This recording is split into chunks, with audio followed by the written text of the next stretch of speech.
Primera epístola del apóstol San Pablo a los Corintios. Capítulo 1. Pablo, llamado a ser apóstol de Jesucristo por la voluntad de Dios, y el hermano Sóstenes, a la iglesia de Dios que está en Corinto, a los santificados en Cristo Jesús, llamados a ser santos con todos los que en cualquier lugar invocan el nombre de nuestro Señor Jesucristo, Señor de ellos y nuestro, gracia y paz a vosotros, de Dios nuestro Padre y del Señor Jesucristo. Gracias doy a mi Dios siempre por vosotros, por la gracia de Dios que os fue dada en Cristo Jesús, porque en todas las cosas fuisteis enriquecidos en Él, en toda palabra y en toda ciencia, así como el testimonio acerca de Cristo ha sido confirmado en vosotros, de tal manera que nada os falta en ningún don, esperando la manifestación de nuestro Señor Jesucristo, el cual también os confirmará hasta el fin, para que seáis irreprensibles en el día de nuestro Señor Jesucristo. Fiel es Dios, por el cual fuisteis llamados a la comunión con su Hijo Jesucristo nuestro Señor. Os ruego, pues, hermanos, por el nombre de nuestro Señor Jesucristo, que habléis todos una misma cosa, y que no haya entre vosotros divisiones, sino que estéis perfectamente unidos en una misma mente y en un mismo parecer.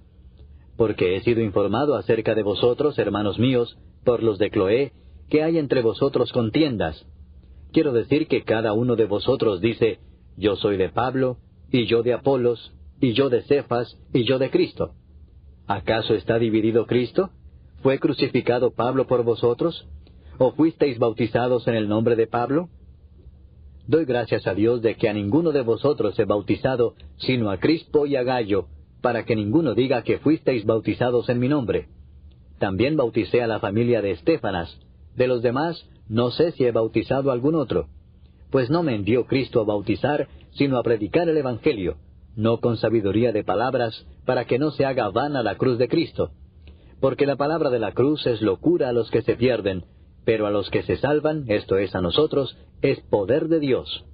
Pues está escrito, destruiré la sabiduría de los sabios, y desecharé el entendimiento de los entendidos. ¿Dónde está el sabio? ¿Dónde está el escriba? ¿Dónde está el disputador de este siglo? ¿No ha enloquecido Dios la sabiduría del mundo?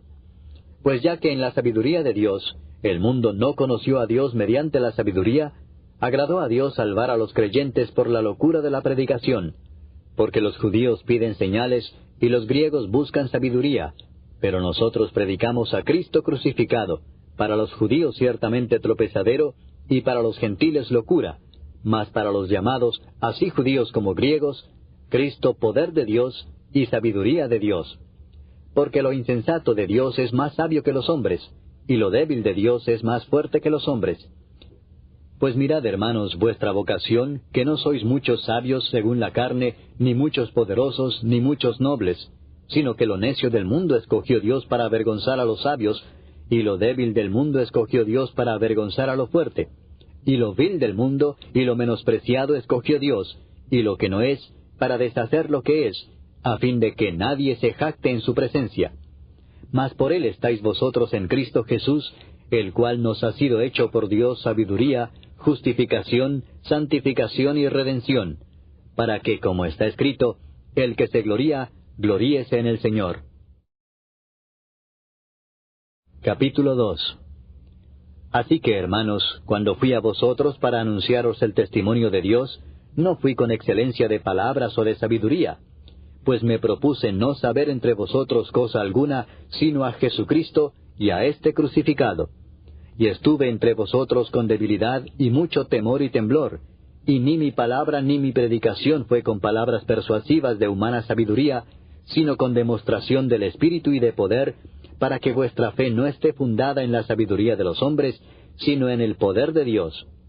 Sin embargo, hablamos sabiduría entre los que han alcanzado madurez, y sabiduría no de este siglo, ni de los príncipes de este siglo que perecen. Mas hablamos sabiduría de Dios en misterio, la sabiduría oculta, la cual Dios predestinó antes de los siglos para nuestra gloria, la que ninguno de los príncipes de este siglo conoció, porque si la hubieran conocido, nunca habrían crucificado al Señor de gloria. Antes bien, como está escrito, cosas que ojo no vio, ni oído oyó, ni han subido en corazón de hombre, son las que Dios ha preparado para los que le aman. Pero Dios nos las reveló a nosotros por el Espíritu, porque el Espíritu todo lo escudriña, aun lo profundo de Dios. Porque ¿quién de los hombres sabe las cosas del hombre, sino el Espíritu del hombre que está en él? Así tampoco nadie conoció las cosas de Dios, sino el Espíritu de Dios. Y nosotros no hemos recibido el Espíritu del mundo, sino el Espíritu que proviene de Dios, para que sepamos lo que Dios nos ha concedido, lo cual también hablamos, no con palabras enseñadas por sabiduría humana, sino con las que enseña el Espíritu, acomodando lo espiritual a lo espiritual. Pero el hombre natural no percibe las cosas que son del Espíritu de Dios, porque para él son locura, y no las puede entender, porque se han de discernir espiritualmente. En cambio, el espiritual juzga todas las cosas, pero él no es juzgado de nadie. Porque ¿quién conoció la mente del Señor? ¿Quién la instruirá? Mas nosotros tenemos la mente de Cristo. Capítulo 3. De manera que yo, hermanos, no pude hablaros como a espirituales, sino como a carnales, como a niños en Cristo. Os di a beber leche y no vianda, porque aún no erais capaces, ni sois capaces todavía, porque aún sois carnales. Pues habiendo entre vosotros celos, contiendas y disensiones, ¿no sois carnales y andáis como hombres? Porque diciendo el uno, yo ciertamente soy de Pablo, y el otro, yo soy de Apolos, ¿no sois carnales? ¿Qué pues es Pablo? ¿Y qué es Apolos?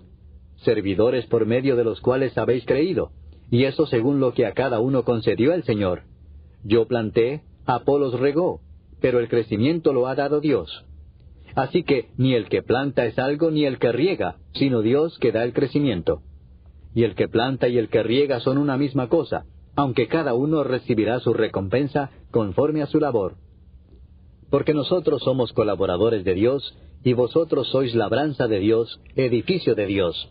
Conforme a la gracia de Dios que me ha sido dada, yo como perito arquitecto puse el fundamento, y otro edifica encima, pero cada uno mire cómo sobreedifica, porque nadie puede poner otro fundamento que el que está puesto, el cual es Jesucristo. Y si sobre este fundamento alguno edificare oro, plata, piedras preciosas, madera, heno o hojarasca, la obra de cada uno se hará manifiesta, porque el día la declarará, pues por el fuego será revelada, y la obra de cada uno cual sea, el fuego la probará. Si permaneciere la obra de alguno que sobreedificó, recibirá recompensa. Si la obra de alguno se quemare, él sufrirá pérdida, si bien él mismo será salvo, aunque así como por fuego. ¿No sabéis que sois templo de Dios, y que el Espíritu de Dios mora en vosotros? Si alguno destruyere el templo de Dios, Dios le destruirá a él, porque el templo de Dios, el cual sois vosotros, santo es. Nadie se engaña a sí mismo. Si alguno entre vosotros se cree sabio en este siglo, hágase ignorante para que llegue a ser sabio. Porque la sabiduría de este mundo es insensatez para con Dios, pues escrito está, Él prende a los sabios en la astucia de ellos. Y otra vez, el Señor conoce los pensamientos de los sabios que son vanos. Así que ninguno se gloríe en los hombres, porque todo es vuestro, sea Pablo, sea Apolos, sea Cefas, sea el mundo, sea la vida, sea la muerte, sea lo presente, sea lo porvenir, todo es vuestro, y vosotros de Cristo, y Cristo de Dios. Capítulo 4. Así pues, téngannos los hombres por servidores de Cristo y administradores de los misterios de Dios. Ahora bien, se requiere de los administradores que cada uno sea hallado fiel. Yo en muy poco tengo el ser juzgado por vosotros o por tribunal humano, y ni aun yo me juzgo a mí mismo, porque aunque de nada tengo mala conciencia, no por eso soy justificado, pero el que me juzga es el Señor. Así que no juzguéis nada antes de tiempo, antes que venga el Señor, el cual aclarará también lo oculto de las tinieblas y manifestará las intenciones de los corazones, y entonces cada uno recibirá su alabanza de Dios.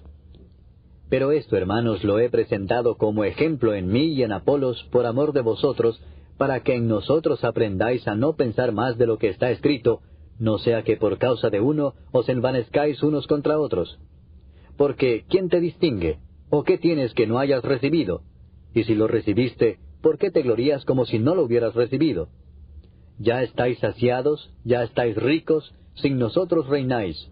Y ojalá reinaseis, para que nosotros reinásemos también juntamente con vosotros.